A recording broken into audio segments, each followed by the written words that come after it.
Convidar aí os professores da UF e de outras instituições para o edital de chamamento da Prex. Mais uma vez, parabenizar, viu, professora Cleane, a iniciativa da Prex, porque está perfeito o edital. Viu, Liana? A Liana chegando aí, é professora também. Através do edital de chamamento da Prex, a gente está com praticamente uma burocracia bem resolvida para entrar a formação desse projeto, muito interessante. A gente entrou também via Paz. Fazer um esclarecimento aqui, para se inserir nesse projeto, tem que estar dentro de uma das modalidades, que é curso, evento, prestação de serviços ou produto. Não pode ser projeto, porque o projeto não pode fazer parte de um outro do projeto. Eu mesma errei quando eu fui me cadastrar. É como ação, mas já mandou consertar. E como, na verdade, o objetivo é justamente dar celeridade a essas ações mais emergenciais, o projeto não é uma ação emergencial, ele é uma ação mais duradoura e tudo. Então, a gente pensou em atender cursos, eventos, prestação de serviço, que é o que mais tem nesse momento, e publicações de outros materiais que possam ser publicados, informativos, que podem ser publicados nas redes sociais, objetivando orientar a população, né, sobre alguma temática específica desse momento. Certo. Então, acho que a gente já conversou aí os 5 minutinhos iniciais, então eu vou só explicar como é que vai ser a dinâmica hoje, para quem estiver ouvindo. Oi, Pedro. Professor Pedro presente novamente aí, professora. Pró-reitora. Pedro. Aqui mais uma vez, Pedro. Obrigada pela participação aí de todo mundo. Divulga aí, pessoal, para quem vocês acharem que vale a pena a gente conversar sobre esse ensino à distância. Pedro, hoje foi bem legal a primeira reunião dos residentes pelo Zoom. O Pedro é professor lá da ginecologia também. Queria também aproveitar para dizer que hoje nós fizemos a primeira reunião da CAMEX, viu? Estamos cumprindo e vamos cumprir todo o calendário da CAMEX até o final do ano. Então, quem quiser submeter projetos de extensão pelo SIGA-A, em todo o trâmite, a CAMEX está funcionando, né, de forma remota, conforme o calendário dela. Certo? Perfeito. Mesmo com a suspensão do calendário acadêmico, né, professora? Exatamente. É porque as atividades de extensão, elas não são vinculadas a períodos letivos. Perfeito. A extensão do curso é contínuo, a realização de um projeto não está atrelado ao período letivo, é tanto que os nossos extensionistas, eles trabalham durante as férias, né? Então, os nossos projetos independem do período letivo e do calendário acadêmico. Então, a gente já está entrando aí nos nossos 10 minutos iniciais. Eu vou falar rapidamente, antes de passar aqui a palavra para a nossa pró-reitora de Extensão e Cultura da UFP, a professora doutora Cleânia Salles. Então, esse evento, o professor Maurício é professor, é advogado, é tributarista, é tudo, professor.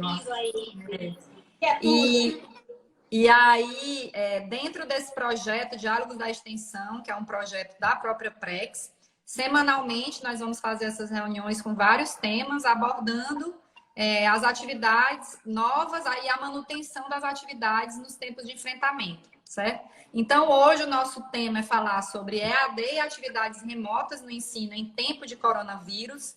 Acho que principalmente diferenciar e ver as possibilidades de aplicação de EAD, de atividades remotas, né? Diferenciar o que é aula online do que é atividade remota e alguns detalhes técnicos em relação a isso.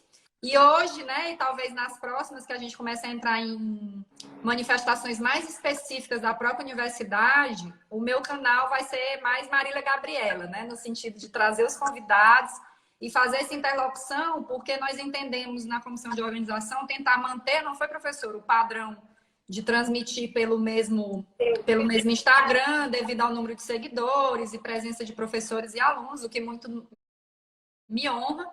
E aí a gente vai evoluindo até o final do ano. E a nossa convidada hoje é a professora doutora Lívia Fernanda Nery da Silva, que é doutora em Ciências da Comunicação e vice-diretora do SEAD da UFP. Acho que as duas pessoas aí mais indicadas para a gente conversar sobre o EAD e as atividades remotas nesse período tão especial que a gente está vivendo. Antes de passar, só dizer que a gente tem tido experiências da própria UFP, né? A única coisa que está mantida é a residência médica, por motivos óbvios. E as reuniões teóricas, discussões de caso clínico, tem funcionado muito bem. A gente termina vendo nessa nova logística, né? E tem funcionado Seja muito bem. bem-vindo, Gildas. Acabou de entrar aí o nosso diretor do CEA. Seja bem-vindo, professor. Vamos lá, então eu vou passar a palavra para a professora Cleânia, pró-reitora de extensão, para ela falar sobre como vai ser o dia de hoje e depois a gente convidar a professora Lívia. Boa tarde a todos, mais uma vez. Ó, a Edna entrando aí. Prazer te ver aqui, a Edna. Então, o nosso projeto de extensão ele acontece todas as sextas-feiras, como já foi dito, às 17 horas, sempre discutindo temáticas e buscando estratégias de solução para os problemas, em especial para os problemas vivenciados pelo coronavírus, né? E hoje a nossa live é sobre uma temática que tem preocupado pais, professores, alunos, proprietários e gestores de instituições de ensino, que é justamente sobre a suspensão das aulas presenciais em todos os níveis, né, como medida de proteção ao coronavírus, e a possibilidade de realização de aulas através de tecnologias da informação e da comunicação. Então, assim, nós estamos, na verdade, num contexto de isolamento social e trazendo para a educação, esse contexto nos mostra. Nós temos alunos sem aula, professores sem ensinar, escolas e instituições de ensino fechadas, pelo menos no que concerne às atividades presenciais, exceto aquelas consideradas essenciais. E completando a esse cenário, nós temos a ameaça de redução de nossos salários, nós temos a ameaça até de não receber salários, nós temos ainda a situação da inadimplência vivenciada por inúmeras escolas, né, porque não estão prestando serviço, e um crescimento descontrolado nesse momento do desemprego, tá? Então, para aumentar, para piorar ainda a situação, nós temos uma previsão que é do próprio Ministério da Saúde, de que essa situação ela ainda vai perdurar durante um certo tempo. A previsão de redução, né, desse problema do coronavírus vai estar lá para final de setembro, início de outubro. Imagina aí. Então, em meio a tudo isso, nós temos medidas, portarias, decretos governamentais, que de uma certa forma trazem a possibilidade da gente estar flexibilizando essas aulas através do uso das tecnologias. E associado a isso, nós já temos um número de escolas e um número de instituições de ensino superior também que têm buscado alternativas para resolver essa problemática das aulas, utilizando, né, essas tecnologias partindo do ensino através de atividade remota. Então, a toda essa situação, a gente ainda acrescenta o quê? Uma tempestade de informações que são distorcidas, muitas são inconsistentes sobre o próprio ensino com o uso de plataformas digitais e sobre a EAD, o ensino à distância. E essas informações distorcidas e inconsistentes, muitas vezes, elas levam a posicionamentos, às vezes, preconceituosos em relação ao uso das tecnologias para a educação. Tá? Sem muita fundamentação, que terminam desqualificando a educação à distância, que terminam desqualificando o próprio papel que as tecnologias têm na educação da população. E isso, ao meu ver, só piora a situação. Então, nesse cenário, nós estamos... Só sobre isso aí, professora, dá um alô aí para o professor Aécio, que chegou. Opa, e dizer... Que bom lhe ver aqui. E para outros professores e alunos que chegaram também. E aí, como é interessante isso, né? Por exemplo, fazendo analogia com a possibilidade aí de teleconsulta, a gente tem que entender como sendo um único elemento novo, talvez nessa relação, o uso da tecnologia, né? Qualquer que seja ela. Todo o restante tem que ser respeitado e cumprido, né? Tanto a nível trabalhista quanto a nível dos direitos e deveres das partes envolvidas. Então, se a gente está falando de ensino, todo o resto, a qualidade da aula, pelo contrário, eu tenho descoberto esses dias, né? Virei uma super defensora desse teletrabalho, que dá muito mais trabalho quando não é o presencial, porque você precisa preparar tudo que vai falar, embasar, porque tem um alcance Professora Nádia, professora lá no Mato Grosso, pró-reitora, está participando aqui da nossa live. Seja bem-vinda. Minha colega da FEBRAS. Mas é muito importante essa história do preconceito, porque não deixa de ser uma relação professor-aluno, pais, instituições, né? Continua tudo da relação. A única novidade é essa. Por exemplo, continuamos sendo aqui professora Lia e a pró-reitora de extensão e todo mundo que está aí do outro lado, só que estamos nos comunicando pela tecnologia que sempre esteve aí, talvez a gente esteja acordando para formas muito úteis de utilizar, né? Isso. E aí você falou sobre uma questão que é muito importante destacar. Nós estamos trabalhando mais nesse momento de forma remota.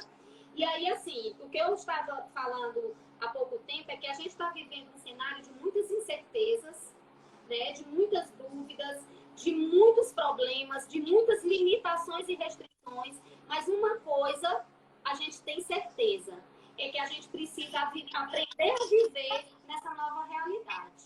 A gente tem que aprender a encontrar novos caminhos. E eu acho que o primeiro passo para a gente estar encontrando esses novos caminhos é a gente tentar compreender a situação, além das questões pessoais, além de questões político-partidárias, além de achismos. A gente tem que buscar compreender essa realidade a partir de uma visão mais complexa, de uma visão que vê esse problema como um problema social que afeta a todos nós e que afeta a todos nós em todas as esferas. E que, portanto, exige que a gente tenha uma multiplicidade de olhares. A gente tem que sair do achismo, a gente tem que sair da perspectiva pessoal, da perspectiva comunitária. E aí a gente tem que realmente construir novos olhares e uma multiplicidade de olhares. E é nesse sentido de abrir possibilidades para construir novos olhares para essa temática que eu vou começar, finalizando essa minha primeira fala aqui, com perguntas. Eu teço alguns questionamentos para que a gente possa estar tendo essa multiplicidade de olhares sobre a temática. O primeiro é sobre qual é a importância da escola, qual é a importância da universidade, qual é a importância das instituições de ensino na nossa vida, dos conteúdos historicamente que são produzidos, que são transmitidos, que são reelaborados dentro desse contexto educativo, né? Quais são tão necessários não só para a nossa formação enquanto ser humano, no sentido de desenvolver as habilidades tipicamente humanas, mas também no processo de formação profissional em todos os níveis. Então, e aí eu pergunto, a educação que, por exemplo, as crianças recebem em casa, essa educação informal, essa educação que nós recebemos informalmente, ela é suficiente? Então, isso para a gente já pensar na importância da escola e na importância das universidades. A outra questão é, quais as perdas que nossas crianças, que nossos jovens, que nossos adultos, que nossos idosos que frequentam escolas e universidades terão com o fechamento destas, né? A outra questão é o isolamento social que hoje nós vivenciamos e que, pelo jeito, vamos vivenciar ainda durante muito tempo, requer necessariamente o fim das aulas e o fechamento de escolas e instituições de ensino, ou requer que nós pensemos em outras alternativas que nos possibilitam aprender e ensinar, como, por exemplo, usar as próprias tecnologias para conseguir isso. E aí eu vou partir para agora um outro questionamento. O que o MEC está propondo para o ensino presencial nesse período de isolamento social? É o quê? Qual é a proposta do MEC? Ele está propondo que as escolas, que as universidades que têm cursos presenciais agora passem a ter na modalidade à distância. Ele está propondo um ensino mediado, né, por atividades remotas, por tecnologias. Existe diferença entre EAD e ensino, né, remoto? Quais os impactos dessa proposta do MEC, né, na nossa vida? O MEC está flexibilizando o uso das tecnologias de mediação no ensino só para o ensino superior. Como é que ele está vendo para a questão do ensino infantil, para a educação básica? qual é o nível de ensino desse contexto que deve usar as atividades remotas? Quais são as dificuldades que as instituições de ensino, que as escolas, que os professores vivenciam, né, nessa prática, né, com essas tecnologias? E aí eu finalizo com uma pergunta que para mim é central. O que acarreta mais prejuízo para nós nesse contexto? É ter um ensino mediado por tecnologias digitais, ainda que esse ensino seja restrito para algumas pessoas, ou é que toda a população, até aquela que dispõe de meios tecnológicos, não tenha nenhum acesso à educação sistematizada nesse momento de isolamento? Então, para mim, a gente tem que pensar bem nessa questão. O que vai acarretar mais prejuízo para nós? Então, eu acho que esses questionamentos, eles poderão nos ajudar a pensar essa problemática, né, numa multiplicidade de perspectivas, né, e buscar uma solução menos simplista, mais fundamentada. E aí eu acho que a professora Lívia Neri, como você já apresentou, que é doutora em comunicação, que é vice-diretora do SEAD, né, esse Centro de Educação Aberta da UFP, que tem se destacado tanto em nível nacional mesmo, em relação ao que tem possibilitado de educação às pessoas que não podem fazer um curso presencialmente. Então, eu acho que a professora Lívia Neri, ela pode estar nos ajudando nesse momento, para a gente estar vendo novas perspectivas e pensando em alternativas mais fundamentadas e ter posicionamentos mais fundamentados sobre essa temática. É isso. Perfeito, professor. Eu anotei aqui algumas coisas, também aguardo a sua participação no chat, no WhatsApp, enquanto a professora Lívia estiver falando, que aí eu posso ir passando, tá? E aí, pela própria dinâmica aqui do Instagram, a professora Cleânia vai ter que sair para a professora Lívia entrar. Eu quero dar um alô aí para o professor Djalma, que é professor tutor do curso de inglês, professor Wilson, professor da UFP, que chegou também aí, professora Alzenira. Agradecer a todos e já também trazer um questionamento que a Maiara, que é aluna de medicina, trouxe. No caso de cursos eminentemente práticos, né, como a medicina, se essa substituição ou fazer a carga horária teórica, como que seria, se teria uma readequação de proporção com a parte prática, né? Esses enfrentamentos que são mais difíceis em cursos que são com a carga prática maior. Então, a gente vai conversar sobre isso. Professora Lívia, peça para participar. Eu vou pedir para a professora Cleânia sair, então. Tá certo, eu volto, viu? No final volta. Claro, a chefe sempre volta. E aí, ela saindo, eu vou pedir para a professora Lívia fazer o pedido para entrar para eu aceitar. Professora Lívia, traga. Aulas remotas para o ciclo básico, a sugestão aqui do Miguel, concordo. E aí, dando de advogada, né, eu quero dizer que o que a gente está discutindo aqui é a portaria 343, de 17 de março de 2020, do MEC, que dispõe sobre a possibilidade da substituição das aulas presenciais por aulas em meios digitais enquanto durar o apocalipse, né, a situação de pandemia do novo coronavírus. E aí fala sobre uma portaria curta, que diz aqui no artigo 3º, Maiara, fica vedada a aplicação da substituição de que trata o CAPT, né, ou seja, por meios digitais, aos cursos de medicina, bem como às práticas profissionais de estágios e de laboratório dos demais cursos. Então, a gente já tem uma previsão expressa aqui. Professora Lívia, deixa eu voltar aqui para lhe chamar, porque eu não estou vendo. Lívia. Vou aceitar aqui a professora Lívia, que vai tentar tirar essas dúvidas e nos posicionar melhor em relação a isso. Ah, tá. 345 abriu para a medicina, né? Tanto que tem algumas coisas. Bem-vinda, professora Dagmar. Olá, professora Lívia. Olá, muito boa noite. Ok, o áudio? Tá ok. O áudio, o vídeo. Tudo bem. Já começamos com muita polêmica, né? E questionamento, mas fique à vontade aí na condução do tema. Então, eu preparei uma fala e acho que boa parte das perguntas ao longo da minha fala serão respondidas e ao final nós tentaremos aí sanar alguma que possa não ter sido. E a fala da preleção da professora Cleânia me fez inverter toda a ordem da minha fala. quando ela nos coloca a ponderar sobre o contexto que vivemos atualmente. Porque, veja, a nossa conversa hoje aqui gira em torno de EAD, atividades remotas do ensino em tempos de coronavírus.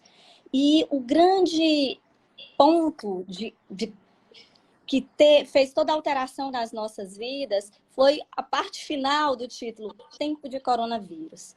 Em tempo de coronavírus, onde antes disso vivíamos nas nossas cotidianidades, nas nossas vidas tranquilas, indo aos locais de trabalho. Que saudade, hein, professora? Indo aos locais de socialização, indo ao encontro dos outros, nunca pensaríamos que um vírus vindo lá do interior da China, do outro lado, fosse causar tamanho desajuste nessas cotidianidades. Só que enquanto esse desajuste nos impõe um isolamento social, a vida continua seguindo lá fora. Mas nós precisamos ficar aqui dentro. Porque isso, por enquanto, não tem vacina, isso não tem cura, é um risco, né? Você não sabe como vai reagir à doença, ao problema, e isso te impõe toda essa cautela. E, recentemente, eu estava assistindo o Átila Yamarino, quando ele disse, olha, isso vai passar, a vida vai voltar, mas ela não vai voltar mais a ser como era antes. A economia não vai voltar a ser como era antes, o trabalho não vai voltar a ser como era antes, as pessoas vão estar diferentes, e junto com Heráclito, né? Não vamos entrar no mesmo rio da mesma forma, nunca mais, depois dessa experiência e desse isolamento que viveremos. Então, pensando nisso, começou-se a, impositivamente, por uma questão de saúde, a se trabalhar remotamente. Então, o remoto é tudo aquilo que é fora, nesse caso, do ambiente comum.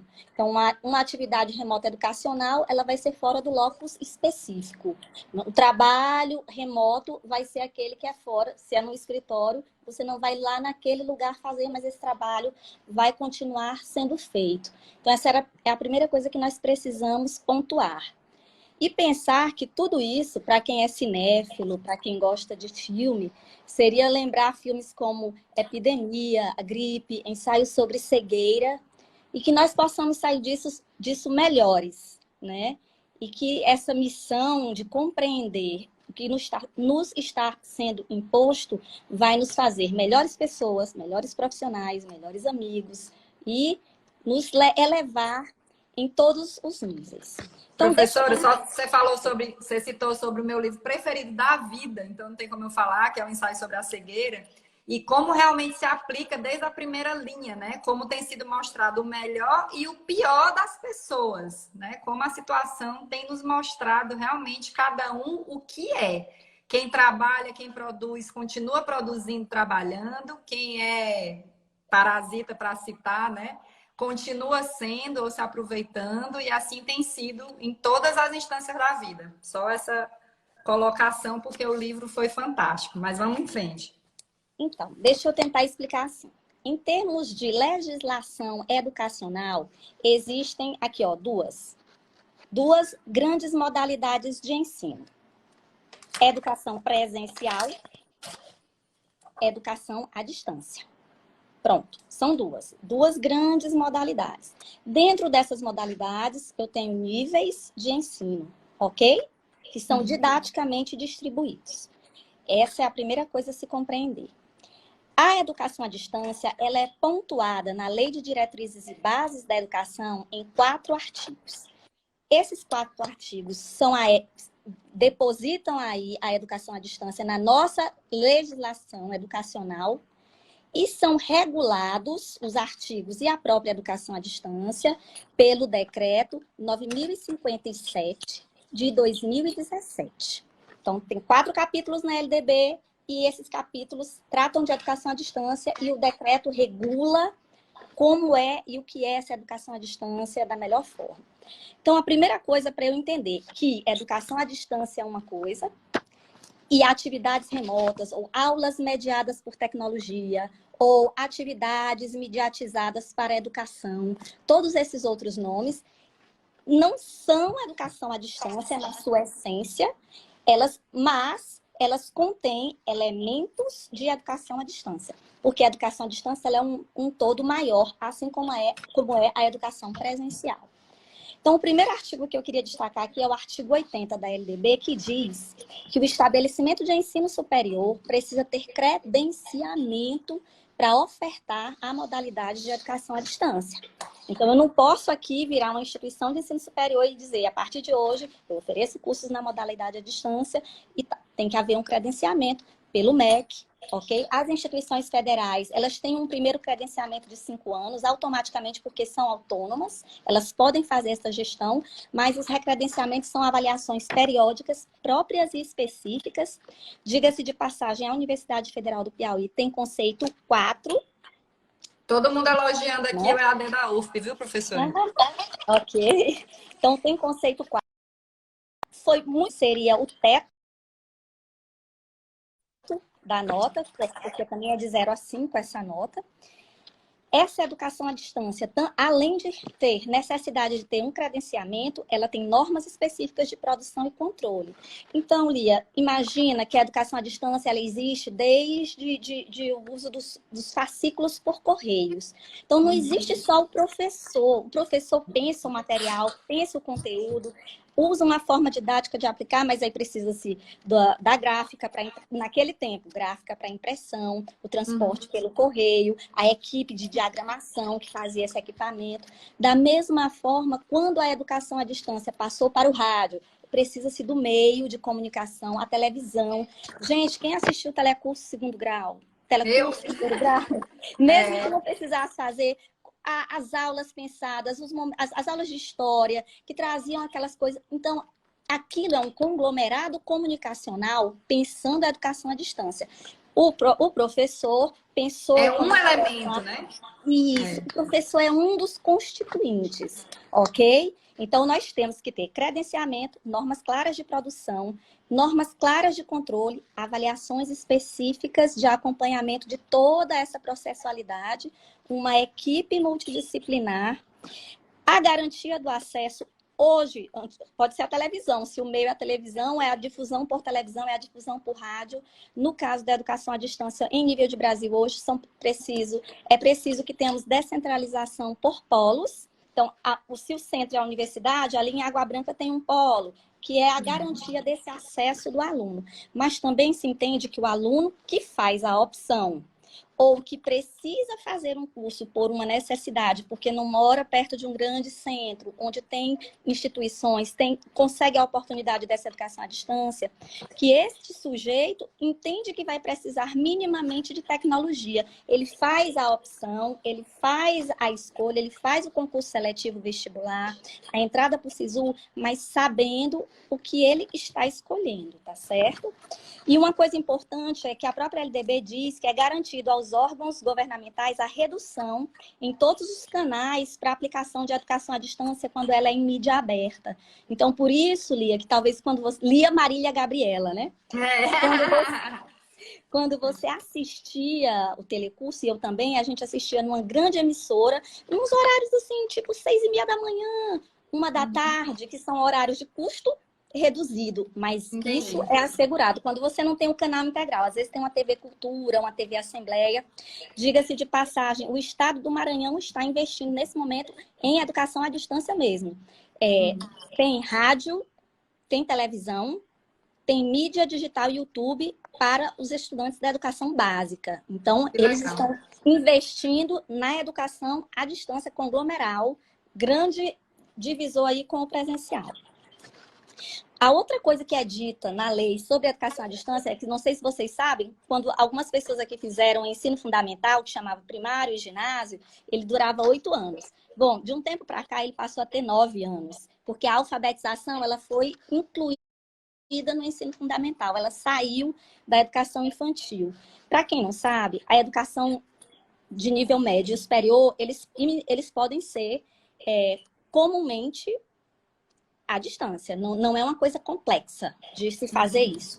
Mas o ensino fundamental, de 9 anos, só pode acontecer à distância em situações emergenciais. A lei prevê isso e lá ele vai dizer exatamente em situação de cárcere, em situações de saúde, onde há risco de vida, onde há brasileiros morando no exterior e aí querem ter formação no seu país de origem, e você pode fazer essa educação à distância.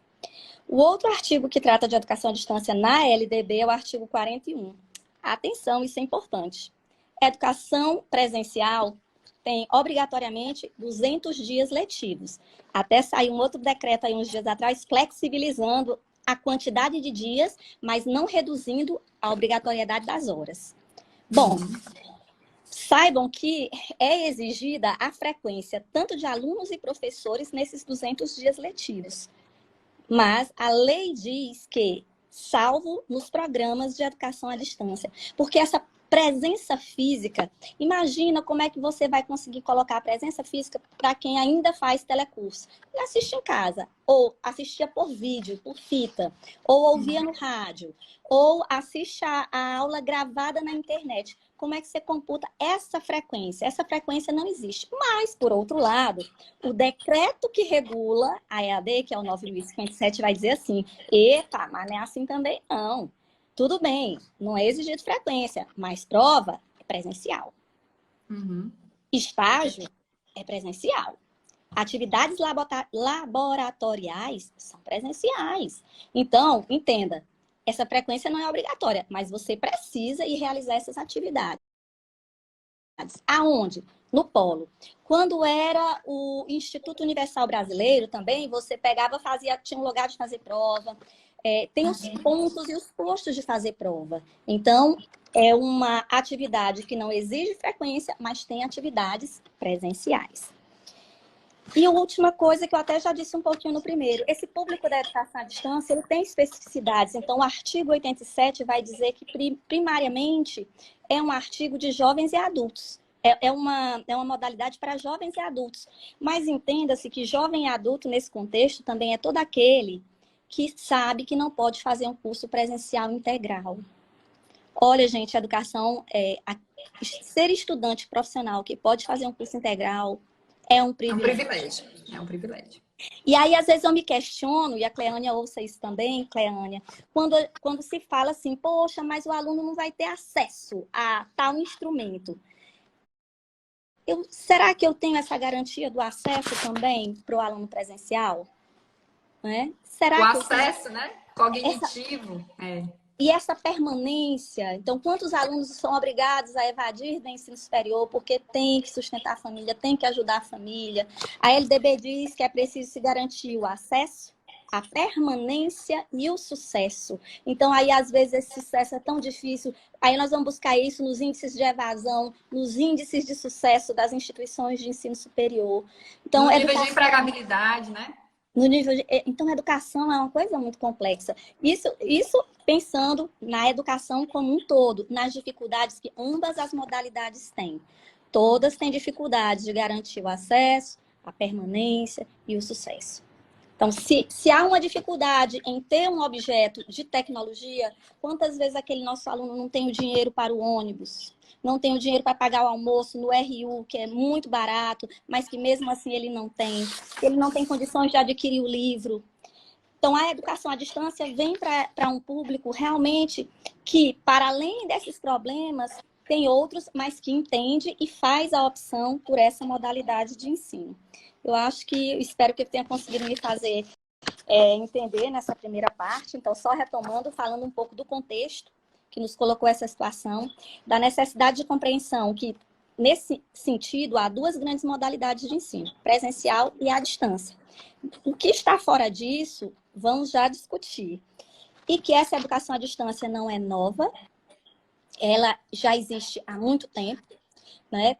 Tem um público específico, precisa ter credenciamento para ser exercida dessa forma e tem previsibilidade para ensino médio e superior tranquilo, fundamental, excepcionalmente, educação infantil de 4 até antes da alfabetização não é citado em lugar nenhum. Então, entenda-se que não há previsibilidade para isso, e eu acho até que as escolas que estão fazendo é uma forma de não deixar as crianças sozinhas e nem as mães que passaram a ser as tutoras. Tutor é um agente da educação à distância, mas nesse caso a mãe vai tutoriar ali a criança e talvez não ficar muito insana o dia inteiro com as crianças sem tantas atividades, ok? E que essa educação à distância tem hoje, se tem uma coisa chamada giro copernicano na ciência, a internet é o giro copernicano na educação à distância. Até antes da internet, tudo que eu falei antes, a carta era uma temporalidade muito longa. A televisão, ela é unidirecional. Na televisão, o vídeo, ele é unidirecional.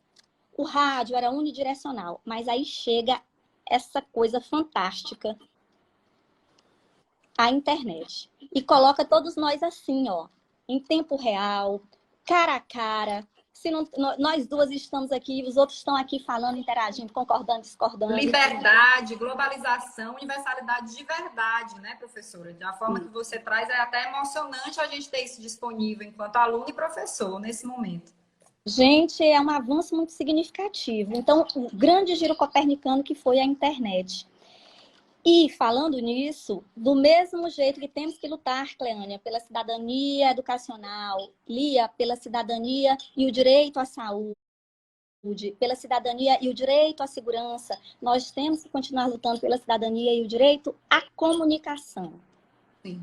Esse é um direito tão legítimo quanto qualquer um dos demais. E como é importante esse direito hoje, porque nós estamos unidos hoje por um canal comunicacional, né, que não deixa de ser privilégio ainda de alguns. Então, o que eu chamo de cidadania comunicacional é a capacidade de fazer a cobertura da mesma forma que a gente tem um sistema único de saúde, da mesma forma que nós temos instituições de ensino superior públicas de ensino.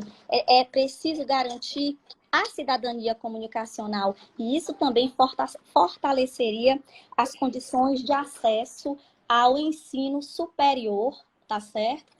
Dessas pessoas que poderão, porventura, ser prejudicadas. Não diria ser prejudicadas, porque eu acho que não há como ser prejudicada, porque se não há condições de efetivar, não há condições de se efetivar, tá certo? Mas também acredito que a manutenção desses diálogos fortalece, nos deixa mais próximos e nos deixa... É aquela coisa de estarmos juntos, mesmo distantes. Então, todas as instituições de ensino superior, elas começaram a fazer essa discussão preocupadas com a portaria que não é impositiva de maneira alguma, é de adesão. E até o prazo lá é de 15 dias para as instituições aderirem, diretamente falando sobre e apenas sobre o ensino superior, tá certo? Que as instituições poderiam adotar aulas mediadas por tecnologia ou atividades remotas. Nesse sentido, é uma transposição das atividades presenciais para as atividades à distância. Isso é educação à distância, no seu conceito mais geral? Não. Tem elementos de educação à distância, mas também tem elementos fundantes da educação presencial. A educação à distância, por exemplo, a flexibilidade do tempo é a do aluno. Nesse caso, não. Se a aula da doutora Lia... No mesmo horário. No mesmo bate-horário. Só que no outro bate-canal agora. No bate-canal mediatizado. Mas 8 às 10, segunda-feira, 8 às 10, segunda-feira. Quarta-feira, 8 às 10, quarta-feira. E aí fecharia. Então, é uma transposição adotada para substituição nesse momento emergencial. Há uma flexibilização tão grande que até as avaliações, o decreto, ele deixa em aberto. A avaliação, a prova presencial, ela tem que ser aplicada em loco, no polo. Nesse caso, você vai ver que o decreto diz que tem que pensar as avaliações, ele não fechou que as avaliações têm que ser presenciais. Isso nos faz até pensar assim, será que o Ministério entende? Porque quando ele emite a segunda portaria falando da flexibilização dos dias, o Ministério está sentindo que há o risco da perda do período letivo, do ano letivo, que coloca até em risco a questão da avaliação não necessariamente ser presencial. E eu vi a pergunta da estudante sobre a medicina. O decreto, ele excetua justamente a medicina, né? Nesse caso, as atividades práticas da medicina As práticas, mas segundo a professora É. Liana, eu não tive acesso também a essa outra portaria 345, né, Liana? Prevê a possibilidade das atividades teóricas. Mas a medicina tem muita Não, prática, né? Eu não as vejo teóricas, sem isso dúvida instituído. alguma, não tem problema. O grande problema, o emperramento, na portaria aí, para a medicina, única e exclusivamente são as práticas, tá certo? Seria o grande nó da questão. E aí, Contudo, na medicina, professora, entra o edital de chamamento dos internos, porque quando entra na parte então, final do internato mesmo, tem a possibilidade de fazer esse estágio curricular obrigatório na forma da ação estratégica Brasil Conta Comigo, né? Em então, algumas áreas do internato, permitindo esse cumprimento da carga horária restante para esses cursos, né? seria fazer essa aplicação, tá certo? Aí, vamos lá. Falando ainda em relação ao decreto. Então, se nós ponderarmos uma outra questão para diferenciar da modalidade à distância, Lia, é que, como eu te disse, o público da EAD ele é muito específico. São as pessoas que moram lá no Gurgueia, que não e aparece um curso de letras em inglês só tem em Teresina, e aí eles têm a oportunidade de fazer, eu quero fazer letras em inglês, é o meu sonho, e eu consigo fazer isso lá. Então ele fez a opção, ele escolheu, ou ele mora aqui em Teresina, mas por questão de temporalidade, trabalha manhã, tarde, sábado, domingo, eu posso fazer um curso à distância, ou também aqueles que escolhem, não, porque eu quero mesmo é fazer um curso à distância. É um público que escolheu. O público que está sofrendo essa transposição, eles não estão escolhendo a modalidade à distância. É a situação surreal do filme, ou do livro, que estão nos impondo isso. Então, isso também é uma questão a se ponderar. É isso ou nada, né, professora? Na verdade, é isso ou nada. Ninguém está falando que é melhor, que é pior, nem Não. substituição eterna. A gente está falando de sobrevivência, em última instância, com todos os direitos inerentes à sobrevivência, como você muito bem levantou, né? Exatamente. Então, esse seria o outro ponto diferenciador. Eu diria que o outro que também nos deixa questionando a possibilidade das provas, das avaliações acontecerem também por meio digital. Para quem não sabe, Google Forms ou questionário do próprio CIGA. Então, existem várias ferramentas que possibilitam. Você cria um banco de questões, elas ficam randomicamente, a questão que vai para a Lívia não vai para a Lia, não vai para a Cleânia. E se faz isso assim, no espaço de tempo curto, elas também podem ser dissertativas.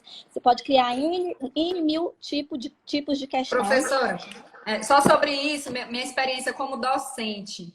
Quando eu digo que a prova dos residentes ou dos alunos, eles podem levar para casa e me trazer no dia seguinte, eles choram, lágrimas de sangue.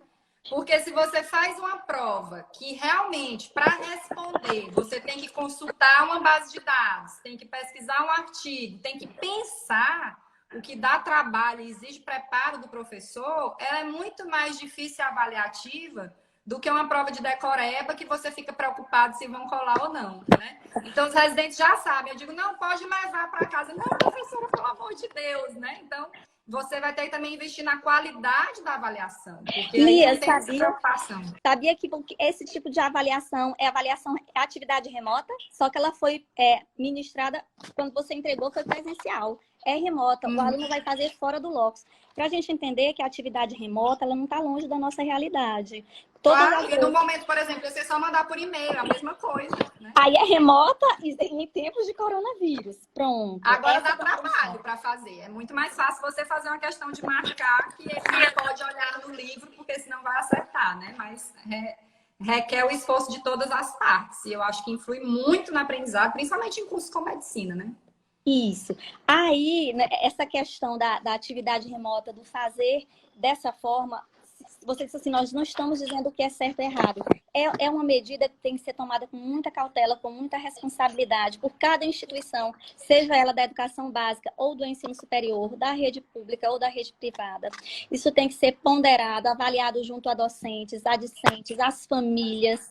A família, não sei se está preparada em termos de educação infantil, em ensino fundamental, nesse momento de isolamento, que a família ficou ali, né, com essa função de acompanhar as questões de condição de acesso, mas acesso é quase que um sonho, né, para o nosso aluno, de qualquer forma. Citaram aqui as mediações tecnológicas, professor. O professor Miguel e a professora Liana, disponíveis em locais que não tem nem água encanada. Então, também é uma possibilidade, né? Então tem que ser muito bem avaliado. Agora, o que me deixa assim mais ponderando sobre a questão da emergencialidade. A Lia tem Instagram, tem propriedade aí com a tecnologia, eu consegui entrar aqui, tem mais ou menos, né, também alguma coisa assim, gente, alguma experiência em web. Professora, pelo seu desempenho, nasceu fazendo live, porque está, assim, espetacular. Mas que os nossos colegas docentes foram também assim, largados, olha, tá aí, de repente, como é que faz? Não sei. E eu tô isolada em casa. E eu tenho internet, tenho um bom computador, mas não tenho propriedade, não tenho uma formação comunicacional. É complicado. É verdade. É complicado. Para exigir, tem que ter, né, também essa capacitação. Pois é. De alguma forma. Como eu lhe disse, né, a educação à distância em si, ela prevê uma equipe multidisciplinar. Digamos que eu estivesse fazendo isso hoje, né, com a equipe, uma videoaula com a EAD. Eu vou ter o editor, eu vou ter o videomaker, que ele vai fazer a filmagem, vai ter o material do chroma key aqui atrás, vai jogar algumas coisas que talvez nós não conseguíssemos fazer sozinhas. Claro. Teríamos que ter propriedade e equipamento, seria o mínimo. Né? Então, essas coisas nos... Capacitação e apoio, né, professora? Só mais uma interrupçãozinha, professora. Eu quero saudar aqui os professores da UFT aqui presentes, Samuel do Direito, a professora Michele, os professores aqui, Paulo e Vanessa, que estão me ajudando. Eu tenho uma criança aqui de 5 anos em processo de alfabetização e me avisaram que ia ser a mais prejudicada das crianças, porque estava na silabação, não sei se é assim que chama, e iria parar. E eu lhe digo aqui, depoimento, agradecendo aí a professora Vanessa e o professor Paulo, que a menina aprendeu a ler no meio do caos. Ela simplesmente aprendeu a ler com esse tipo de atividades, né? Mas a gente precisa de capacitação, professora Michele, e de suporte da instituição de ensino também. Né? Por exemplo, para a gente fazer isso aqui, eu tenho a ideia, a professora Cleânia teve a proatividade, mas a gente precisa do pessoal do TI, precisa de outra equipe da Prex, a gente não sabe fazer o card para divulgar, tem um monte de aluno bolsista fazendo os relatórios. Então, assim, se não fosse integrado, a gente não consegue mesmo fazer esse trabalho com qualidade e com eficiência do que eu anotei aqui para pregar na parede, né? Para promover acesso, permanência e sucesso. Eu acho que você conseguiu resumir o propósito de vida de um professor. Mas vamos lá, professora, que estou encantada. Muito bem. Então, seguindo aqui, quase que nos finalmente, é que nesse momento nós precisamos unir esforços. Né? Na verdade, não é uma modalidade contra a outra. Na verdade, não vamos chamar esse híbrido, ou essa quimera, é uma quimera que nós estamos montando aí. Embora isso fosse permitido, antigamente podia-se ter 20% de atividades mediadas, depois passou para 40%, mas isso não foi implantado em muitos lugares, então agora chegou assim muito de repente, é um pouco assustador por tudo isso que eu disse, a falta de capacitação, falta de equipamento, falta de conhecimento. Gente, e é muito complicado você interagir assim tranquilamente para o teu celular, para uma câmera. Vou dizer que é maravilhoso estar em sala de aula com um conjunto de alunos, com pessoas, não é? Precisa esse preparo psicológico também para você ficar tranquilo, se movimentando, brincando e animando as pessoas. Então, essa capacitação. Mas, assim, se eu fosse pedir uma coisa hoje, era que se há uma briga pela qualidade da educação no ensino presencial, ela precisa ser estendida para a educação à distância. A educação à distância, ela não compete com o ensino presencial não compete com o ensino à distância. Os públicos são distintos, as necessidades são distintas. É preciso entender o público de cada uma das realidades. O que está acontecendo agora é algo surreal, é ensaio sobre cegueira, é epidemia, tem um seriado que eu adoro, que chama, não sei se alguém gosta de seriado, mas The Black Mirror, né? O espelho vermelho da Netflix. É tudo muito surreal. E é preciso também entendermos as limitações de cada um desses sujeitos. As nossas, enquanto docentes, as dos nossos alunos, enquanto sujeitos aprendentes, as das instituições que estão correndo. Eu tenho visto entrevistas das instituições de educação básica, das escolas privadas, quer dizer, vem aquela coisa, e aí a gente tem que pagar porque não está tendo aula, não, mas nós estamos correndo atrás para formar o material, não sei o quê. E a saúde financeira das empresas também, dos professores, né? A economia minimamente tem que girar, a gente tem que pensar em tudo, né? Não dá, não estou recebendo, não vou pagar e quebrar tudo, e aí, né? Então é preciso entender as limitações de todos nós e nos unirmos no esforço para sairmos bem, sairmos sãos, que os nossos alunos estejam conosco de modo a também receber essa formação e esse apoio e que seja avaliada a condição de cada um, Lia. Não pode ser nada impositivo. Eu espero que eu tenha conseguido dizer assim, essa proposição da portaria não pode ser enquadrada como educação à distância.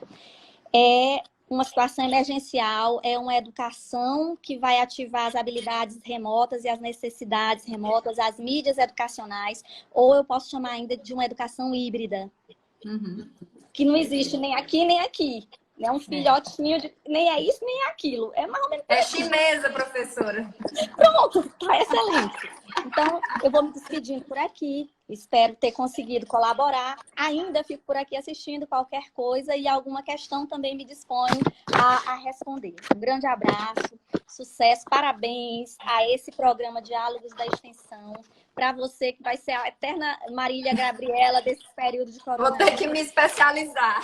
Um grande abraço a todos os da EAD, professor Gildásio, Liana, Dejalma, Deusani, Rejane Fé, Valquíria, eu tô vendo todo mundo aí. Beijamos todos. Beijo. Show. Olha, já ouvi falar em superar a expectativa, mas como hoje, professora Lívia, fantástico, assim, né? Eu quero agradecer a persistência aí da audiência e a interação. Nós ainda vamos ter o fechamento, eu vou chamar a professora Cleânia. E aí uma coisa super interessante, porque todo o tempo fazendo analogia também com a minha outra prática, que é a da medicina, a preocupação, por exemplo, nós estamos falando aqui e isso tem um alcance limitado. É muito mais gostoso, espontâneo você dentro de uma sala de aula com seus alunos em quem você manda, né? Pelo menos assim, alguma coisa mínima. Você faz piada, né? Faz alguma coisa aqui. Você tem que ter um certo cuidado, apesar de eu ficar meio solta mesmo, com o que vai falar, porque o alcance da internet é ilimitado. A gente nem sabe quem está aí do outro lado. Valton, tu grava isso aí, porque eu sofro aqui na condução. Professora Lívia, eu vou pedir, infelizmente, que eu estou apaixonada, viu? Que você saia um pouquinho para a professora Cleânia voltar para a gente fazer o fechamento. Pessoal, muito obrigada. Mandem tudo aí que a gente vai compilar para divulgar. O vídeo vai ser editado. E cadê a professora Cleânia para voltar? Professora Cleânia, volte. Não me deixe só, que daqui a pouco eu vou ter até que cantar. E aí a gente lembrar aí dessas responsabilidades, como elas são ampliadas, né? Nesse momento que a gente se expõe e não sabe aonde vai parar, isso que a gente está falando.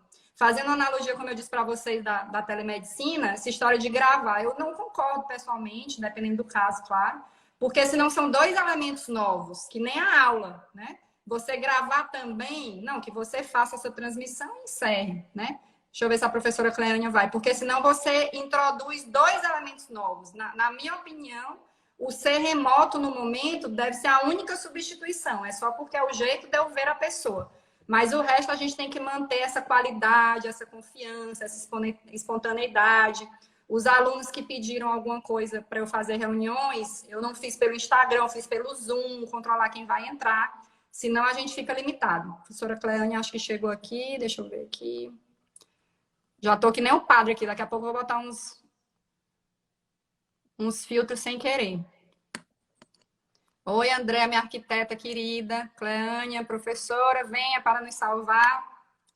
Eu acho que saíram muitas ideias aqui, Miguel, viu? Juntando aí com a professora Liana. Então, assim, estou muito feliz, né, com esse nosso diálogo aqui, com todas as contribuições que a professora Lívia nos deu nessa live, né, uma contribuição muito significativa. Aproveito para agradecer, professora Lívia, não só a contribuição hoje, mas toda a contribuição que você, o professor Judás e toda a equipe do SEAD, da UFP, tem feito para a população, não apenas piauiense, né? Como foi dito, o SEAD da UF é referência em educação à distância em nível de Brasil e tem mostrado significativamente o seu papel. Então, parabéns.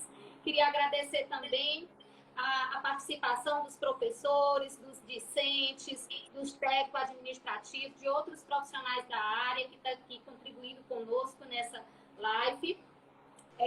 Espero que a gente tenha contribuído, né, principalmente para essa conscientização de que a gente precisa olhar, né, para essa problemática a partir de de muitas perspectivas, e aqui nós apresentamos, né, essa perspectiva, e a professora Lívia apresentou muito bem. E eu vou finalizar com um trecho da música do Beto Guedes, que diz mais ou menos assim: já choramos muito, muitos se perderam no caminho. Mesmo assim, não custa inventar uma nova canção que venha nos trazer sol de primavera. Abre as janelas do meu peito. Então, eu acho que eu termino com esse trecho do Beto Guedes justamente para dizer que a gente está nesse desafio de iniciar, de criar, de inventar uma nova canção para a gente cantar dentro dessa realidade que está imposta para nós, que é emergencial e que a gente precisa ser criativo, a gente precisa entender as limitações de cada um, mas a gente precisa, acima de tudo, aproveitar as possibilidades que nós temos. E hoje, as possibilidades que nós temos de ter acesso à educação, à cultura, a esporte, a lazer e a saúde e etc., as possibilidades são, na verdade, em sua maioria, através das tecnologias. E a gente tem que aproveitá-las nesse sentido. É isso. Adorei estar com vocês. E aí, queria só lembrar que a nossa próxima live vai ser sobre os cuidados com os idosos, né, em tempos de coronavírus, com a professora que é coordenadora do PETIA, a professora Tereza Cristina, e o professor Emídio, do curso de Educação Física, que é coordenador da Liga Acadêmica de Geriatria. Maravilha, professora. Só esquecendo de dizer, que eu tenho que lembrar agora de dizer, que sexta-feira é Semana Santa, é Sexta Santa, e nós vamos estar antecipando a nossa live para quinta-feira, às 17 horas. Vai ser na quinta-feira santa também, viu? Vamos lembrar de rezar em casa. Mas para não fazer na sexta-feira, porque olha que esse negócio de teletrabalho acabou-se pausa, né? 24 horas. Então vamos tentar começar a respeitar os feriados nisso também, senão a gente não para mesmo de trabalhar. Professora, muito obrigada. Mais uma vez, parabéns pela visão, pela proatividade, pela atuação aí à frente dessas instâncias superiores da universidade, permitindo que a gente renove os nossos compromissos, os nossos propósitos, a nossa alegria de ser professor, de ser UF, de ser estudante, de gostar de fazer acontecer. E a situação é essa. De ser extensionista. De ser extensionista, né? Paixão. Obrigada, professor Judas, professora Valquíria. E eu acho que o recado é sempre esse mesmo no final. A gente tem duas escolhas para fazer agora. Ou ficar parado reclamando, né? Colocando dificuldade, ou ver um jeito de fazer acontecer. E é hora mesmo de se reinventar em todas as áreas da vida, inclusive no trabalho, inclusive no que a gente faz. E eu quero agradecer vocês, a gente ficar disseminando isso aí pelo mundo, porque eu acho que tem trazido muitos resultados para nós. A gente sai de uma conversa como essa muito mais animado para continuar vivendo, apesar do apocalipse, do pesadelo que nós estamos dentro. O pessoal da Prex aí, o Sérgio Galão, o Aécio, que está aí presente, o povo da EAD todo, o professor Gildásio, Samuel Nascimento, né? E aí a Lia Gabriela. Lia Gabriela, agora eu adorei. A gente tem feito uma sintonia, a gente tem conseguido se abraçar legal, né, Lia? Eu tentei fugir, viu? Agora que ficou menos gente, eu contar aqui os segredos de internet para vocês. Eu disse, não, professora, esse assunto eu não sou muito afeita, vamos ver por outro Instagram, mas aí o problema da condução, eu disse, meu Deus do céu. Mas pelo contrário, amplia o que a gente estuda, amplia o que a gente vai conversar. E aí a gente vai fazendo esse modelo aí de entrevista e superou a minha expectativa também. E a proposta é essa, independente da área, independente do conhecimento, a gente está aqui justamente para dialogar e aquilo que a gente não tem conhecimento, a gente vai aprender aqui, junto E com tome você. estudar. Teletrabalho é estudo antes, durante e depois. Isso. Até Pois mais, um abraço a todos. Obrigada. Obrigada, professora. Obrigada a todos. Tchau, Obrigada, pessoal. Lívia. Obrigada, Obrigada, professora Lívia. Valquíria. Vamos nos Agradecer encontrando. ao Vamos falar Val. sobre os idosos semana que vem, né? Agradecer ao Valto, agradecer a Liga aí do programa da saúde. Obrigada, Dagmar. Certo? Tudo de bom aí para vocês. Valeu. Pois um abraço a todos. Um beijo, professora. Até mais. Tchau.